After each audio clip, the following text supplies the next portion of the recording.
I knew my family had chosen my sister over me when I looked across my wedding reception and counted 37 empty chairs. That's not one of those dramatic numbers people make up afterward either. I counted them because I'd arranged every single chair myself the night before. 37. White folding chairs facing the Gulf at the Little Marina event room in Gulfport, Mississippi.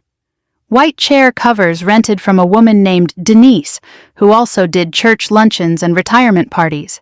Small fake lanterns from Hobby Lobby, cheap flowers from Sam's Club that I trimmed myself in my kitchen sink while listening to weather reports and old country music. I remember standing there in my wedding dress thinking, well, at least nobody can say I didn't try. Outside, the water moved slow and gray under the evening light. You could hear the ropes from the docked boats knocking softly against metal poles every few seconds. Inside, the air conditioner rattled like it was about to quit, and half the room was empty. Actually, more than half. My husband Daniel leaned close and whispered, "You keep staring at those chairs, they're gonna start charging rent." I laughed, a real laugh somehow. That was the thing about Daniel. He never rushed to rescue me from my feelings, never gave speeches, never tried to turn pain into some motivational poster. He just stood beside me steady enough that I could survive my own thoughts. The minister had already left by then. My tiny wedding cake sat crooked on the table because the delivery kid hit a pothole near Highway 90. Mrs. Donnelly from next door was trying to fix the frosting with a butter knife while pretending not to notice my side of the family never showed up. Daniel's mechanic buddy Earl was pouring sweet tea into plastic cups. 6 guests total. And honestly, those 6 people worked harder to celebrate us than my own relatives ever had. 2 months earlier, I mailed my wedding invitations from the post office outside Keesler Air Force Base during my lunch break. I remember because the woman at the counter asked if I was the nervous bride, and I told her no, just tired.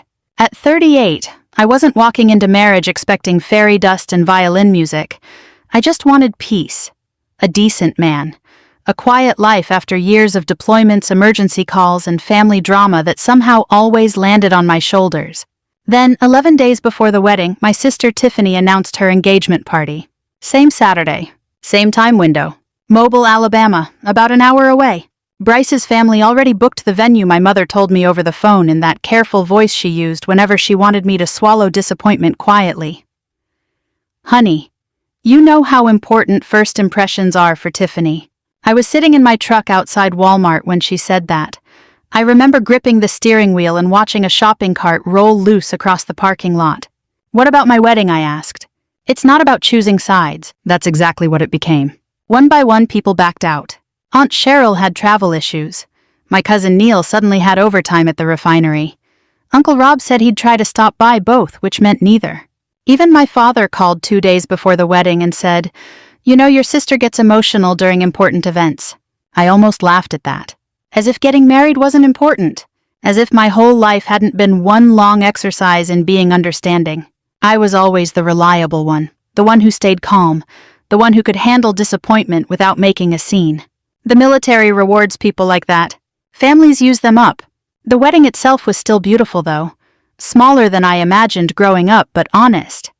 Daniel wore a dark blue suit that fit him a little tight through the shoulders because retired Marines never stop carrying themselves like they're 25. His bad knee bothered him that day.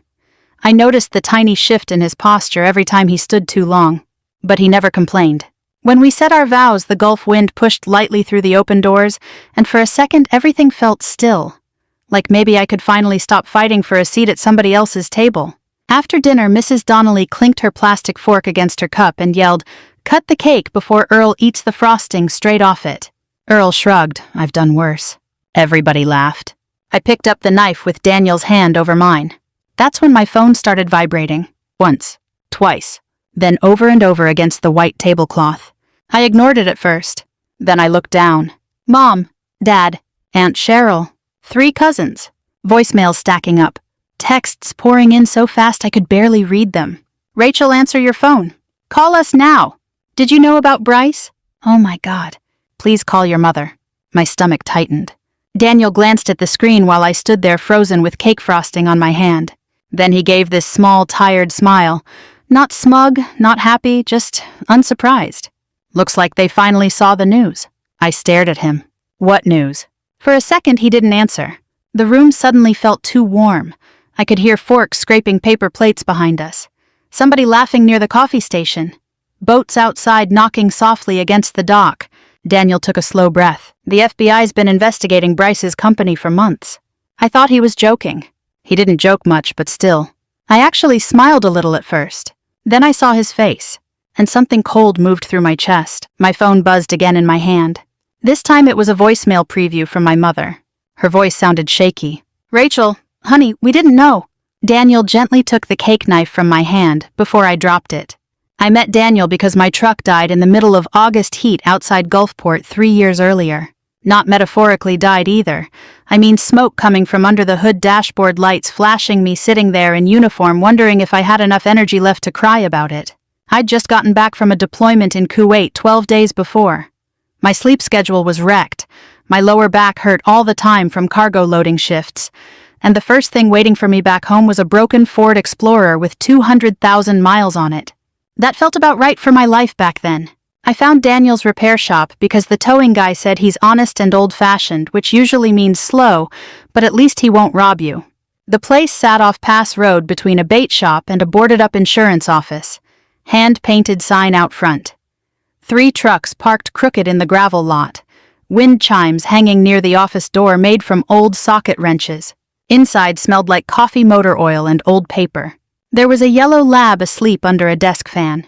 Daniel looked up from an engine block when I walked in. Gray at the temples, grease on one hand, reading glasses pushed up on his head. "You the Explorer?" he asked. I remember laughing because I was exhausted enough for that sentence to sound funny. "That obvious." Tow truck driver said Air Force lady was cussing at her transmission like it cheated on her. "That sounds accurate." He smiled a little.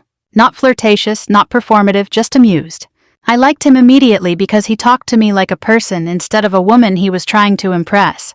While he checked the truck, I sat in the office drinking terrible coffee from a foam cup, while Chester the shop dog leaned against my leg like we'd known each other for years.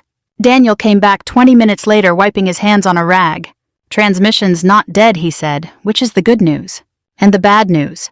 You still drive a Ford. That was our beginning. Simple as that. Over the next few months, I kept finding excuses to stop by the shop. Oil changes, tire rotations. One time I showed up because my windshield wipers squeaked. "They squeak because they're old," he told me. "I know. You still want me to replace them?" "Not really." He leaned against the counter looking at me for a second. "You lonely Captain Mercer?" I should have been offended. Instead, I laughed so hard coffee nearly came out my nose. Daniel had been a Marine, first Gulf War, later Afghanistan as a contractor. His right knee got wrecked during a roadside explosion outside Kandahar years earlier.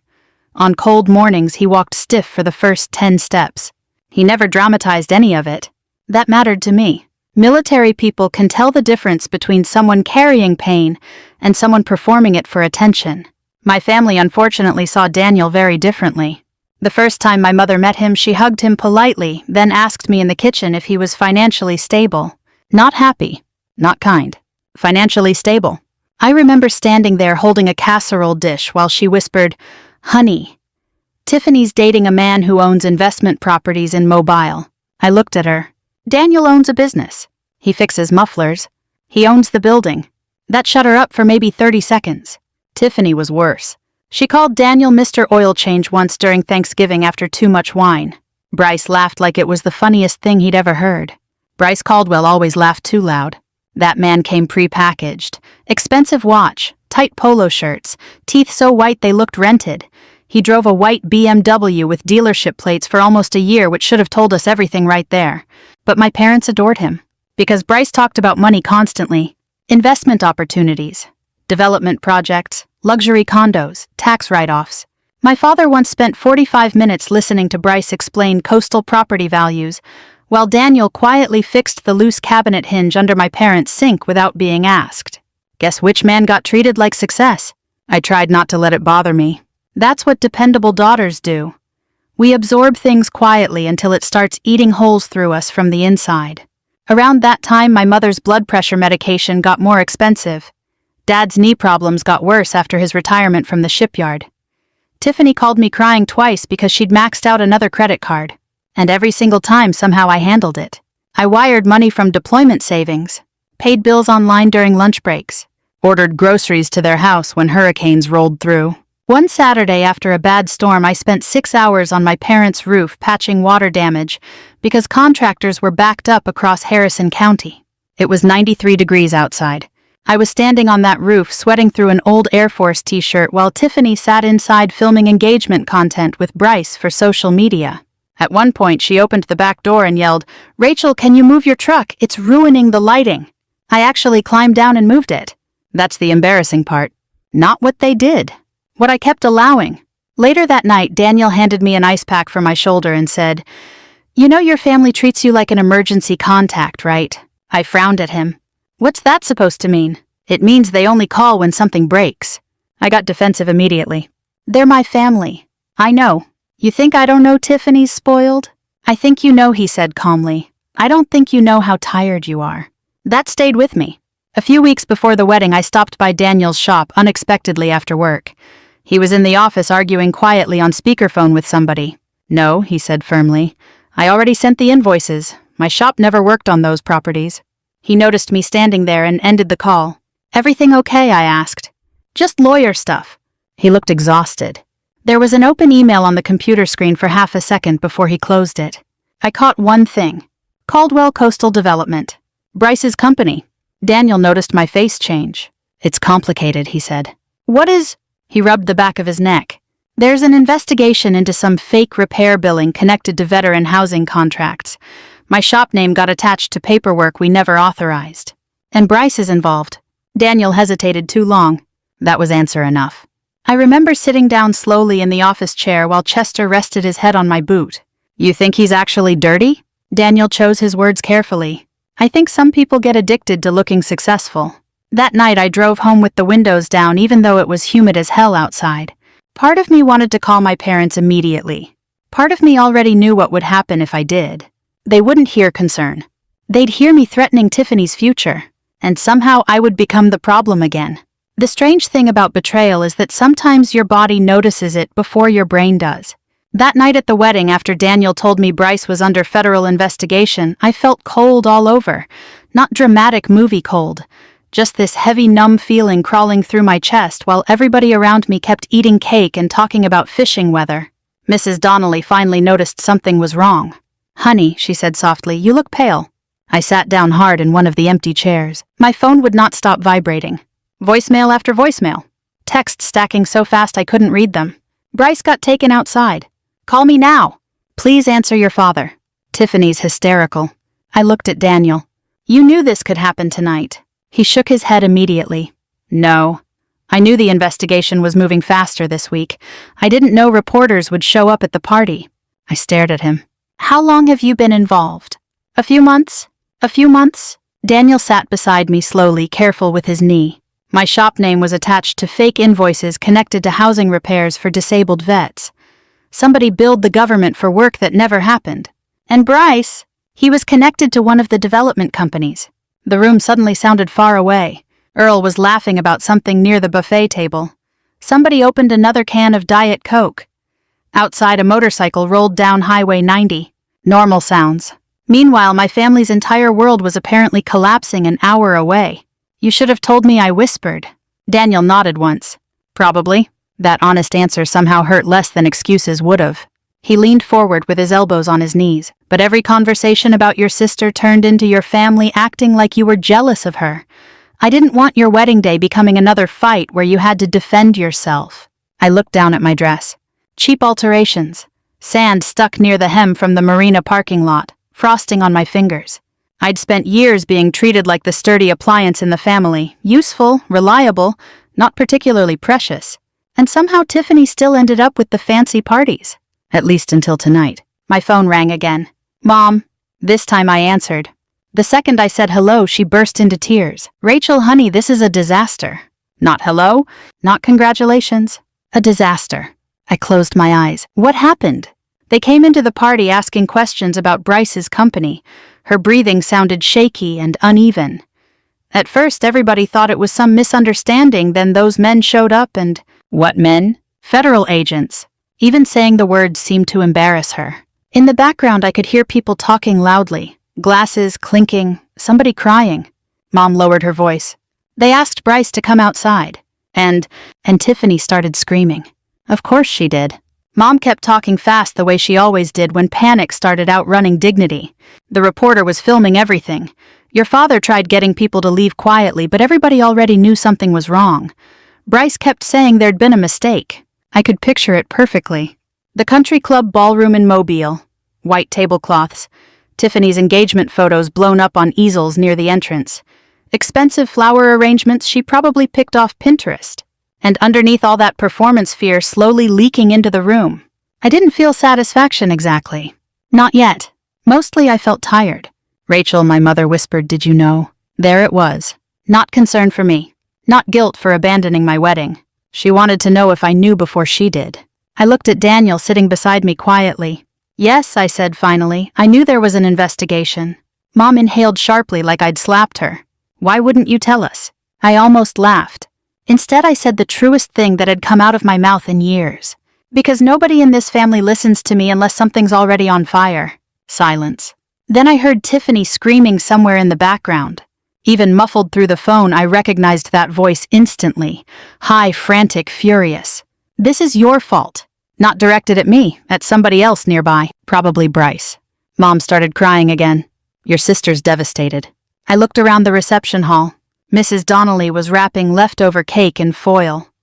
Earl and Daniel's friend Mike were arguing about football near the coffee station.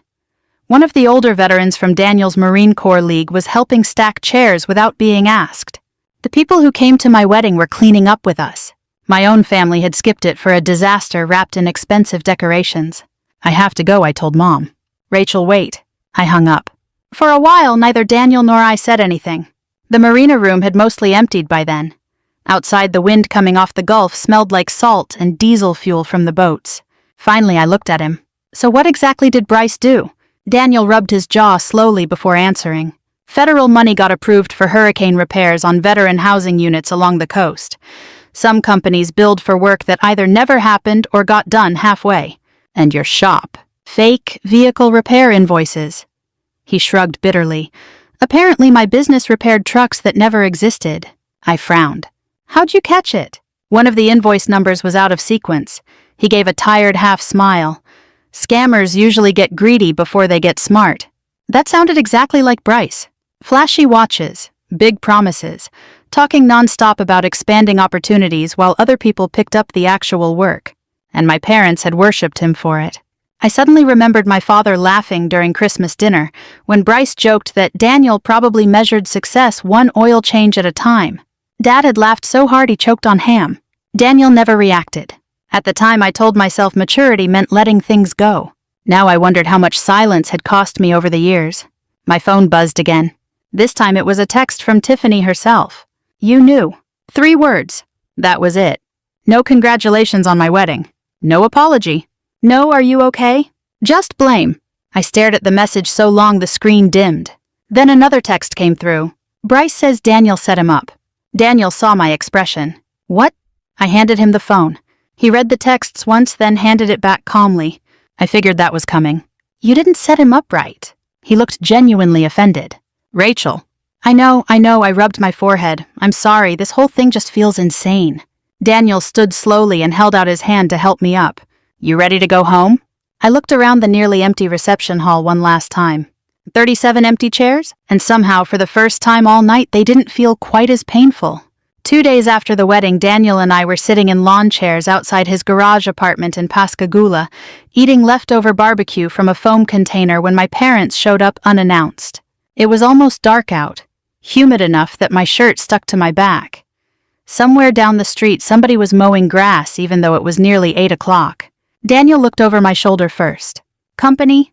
I turned and saw my father's silver Buick pulling into the gravel driveway crooked. Nobody got out right away. That alone told me something was wrong. My dad usually moved with the confidence of a man who believed every room belonged to him.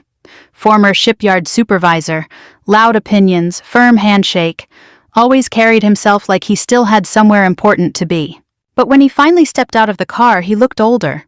Not a little older. Old. His shoulders slumped forward. One hand pressed against his knee before he straightened up. My mother climbed out slowly, holding a foil-covered baking dish against her chest like some southern peace offering. Daniel muttered quietly, "Pound cake." "What?" "Your mom brings pound cake when she's scared." That almost made me laugh. Almost. Mom spotted me and immediately forced a smile too bright for the situation. "Hi, sweetheart." Sweetheart.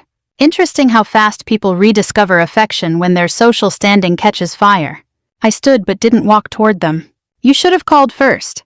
Dad looked around awkwardly at the little apartment above the garage, the rusted smoker near the fence, Daniel's old fishing rods leaning beside the door.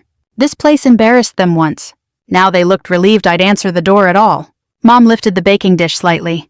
"I made lemon pound cake." I nodded. "Okay." Nobody moved. Finally, Daniel stepped in smoothly. "Well," he said, "either we're having dessert or everybody's dying out here in mosquito country. Might as well come inside." God, that man knew how to diffuse tension without pretending it wasn't there. Inside, the apartment smelled faintly like motor oil, coffee, and laundry detergent. Small kitchen, old wood table, TV too small for the wall it sat against. Mom kept glancing around like she was realizing for the first time that Daniel and I actually had a life together she'd never bothered understanding. Nobody touched the pound cake. Dad sat down carefully with a soft grunt from his knees. Mom started talking immediately. "Rachel, honey, we are so sorry about missing the wedding." I folded my arms. She rushed on before I could answer. "This whole Bryce situation blindsided everyone." "Not everyone," Daniel said quietly. Mom flinched. Dad shot him a look, but honestly he didn't have enough energy left for anger anymore. The last 48 hours had apparently worn them both down hard. Mom twisted a napkin between her fingers. "Tiffany's a wreck." There it was again. Always Tiffany first. Even now. I leaned back against the counter. "You know what's interesting?" I said calmly. "Not one person in this family called to ask how my wedding was." Mom opened her mouth. I kept going. "You all skipped it. Then suddenly Bryce gets investigated and now everybody remembers I exist." Dad rubbed his forehead tiredly. "That's not fair." I stared at him. For a second, neither of us spoke. Then I said very quietly, "What part isn't fair?" That hit him harder than yelling would have. My father looked down at his hands. Old hands now. Veins raised, skin thinner than I remembered. Grease stains permanently worked into the knuckles after 40 years at the shipyard. Aging sneaks up on men like him cruelly. One day they're climbing scaffolding and barking orders. Next thing you know, they're struggling to stand without pushing off armrests. For a moment, I actually felt sorry for him. Then Mom spoke again. "We made mistakes." Plural. Safe word, soft word. Mistakes sounded so much kinder than choices. Daniel quietly stood up. "I'm gonna check the downstairs locks," he said. He was giving us privacy. But before leaving, he squeezed my shoulder once. Steady. Always steady. The second the door shut behind him, my mother burst into tears. Real tears this time, messy ones. "We didn't know Bryce was involved in something criminal." I nodded slowly. "But you knew enough to skip my wedding for him." Mom cried harder. Dad finally spoke. "We thought Tiffany was building a better future." That sentence settled over the room like smoke. Not cruel exactly. Just honest. And honesty can hurt worse. I laughed once under my breath. "A better future," I repeated. Dad looked miserable. "Honey, Bryce talked about investments and properties and connections. We thought—" He stopped. "You thought Daniel wasn't good enough." Neither of them answered. Didn't need to. I walked to the sink mostly because I suddenly needed somewhere else to look. Outside, a train horn sounded faint in the distance. Mom wiped her face. "There's something else we need to tell you." That tone made my stomach tighten immediately. Dad looked ashamed before she even spoke. "You remember that emergency account you opened years ago while you were overseas?" I turned slowly. "What about it?" Mom glanced at Dad. Then back at me. "We borrowed some money." Borrowed. Another soft word. "How much?" Silence. "How much?" Dad answered this time. 15,000. The room went completely still. I actually thought I'd misheard him. That account was for emergencies. Mom nodded frantically. "It was, at first. Tiffany got behind on bills and then the engagement party deposits." "The what?" "She said Bryce's family expected something nice." I stared at her.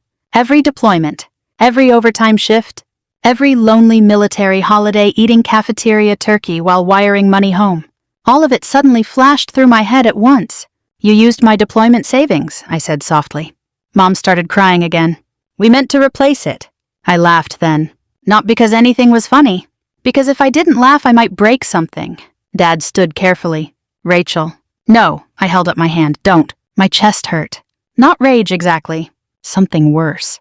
The feeling of finally realizing people you loved had been measuring your worth by how much you could carry for them. You didn't steal money from me, I said quietly. You stole trust. Mom covered her mouth, crying. Dad looked like somebody had punched him. Good. For once, maybe they should. After a long silence, Dad said the thing I think he truly believed would fix everything. We always knew you'd land on your feet. There it was. The curse of being the capable child. People stop imagining you can bleed. Eventually, my parents left with the untouched pound cake still sitting on the table. I stood at the kitchen sink staring out the window long after their car disappeared. Then suddenly I couldn't hold myself together anymore. I sat down on the floor and cried harder than I had at the wedding. Not loud, just exhausted. Daniel came back upstairs a few minutes later, took one look at me, and quietly sat beside me on the tile floor. No speeches, no fake wisdom. He handed me a paper towel because we were out of tissues. A minute later, my phone buzzed again. Tiffany. You could have warned us. Your husband ruined my life. I read it twice. Then locked the screen. Daniel leaned his head back against the cabinet. An apology after consequences usually isn't love, he said quietly. It's fear wearing good manners. The next morning, before I could lose my nerve, I drove to Hancock Whitney Bank and removed my mother's name from the emergency account. My hand shook while signing the paperwork. 3 weeks after the wedding, Daniel got invited to a recognition event at the Gulf Coast Veterans Outreach Center in Gulfport. Recognition event. That phrase alone almost made him refuse. Sounds like they're giving out plaques nobody wants, he muttered while fixing coffee one morning. We were standing in his tiny kitchen before sunrise. The local news droned softly from the television. Rain tapped against the window over the sink. Daniel slid a mug toward me. You going? I asked. He shrugged. Probably should. You hate events. I hate khakis, he corrected. That got a laugh out of me. By then, life had settled into something quieter but not easier. My parents kept calling every few days trying to check in. Tiffany had stopped texting after I ignored her last message. Bryce's face popped up occasionally on local news segments whenever reporters discussed the investigation into coastal repair fraud. The farther the story spread, the smaller my family seemed to become. Not physically, emotionally. Like all the pretending had finally collapsed under its own weight. I still hadn't fully processed the money. That was the part people wouldn't understand unless they'd spent years being the dependable one. It wasn't just $15,000. It was every deployment birthday, every missed Christmas, every extra shift loading cargo while sand blew through hangars overseas. I saved that money because military life teaches you emergencies come fast. And my parents had handed it over so Tiffany could impress people at a country club. Some nights that thought still woke me up angry. Other nights it just made me tired. The veterans event was held in a church fellowship hall off Highway 49.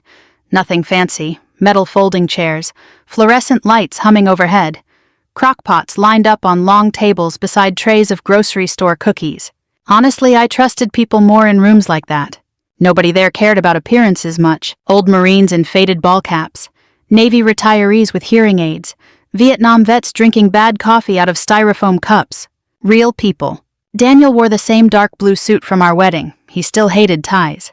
You look handsome, I told him while adjusting the knot. I look uncomfortable. Also true. When we walked inside, several older men immediately recognized him. Hayes, a gray-haired Marine with a cane, hugged Daniel hard enough to nearly throw his knee out. Still ugly as hell, Daniel told him. Still limping like a 90-year-old woman, the man fired back. Military affection. The room smelled like coffee barbecue sauce and old paper programs fresh from somebody's church printer. I relaxed more than I expected. Then I saw my parents sitting near the back wall. Mom spotted me first and immediately looked nervous. Dad stood slowly when we approached. For a second, nobody knew what to do. Then Daniel stepped forward and shook my father's hand like a normal person because he refused to weaponize awkwardness.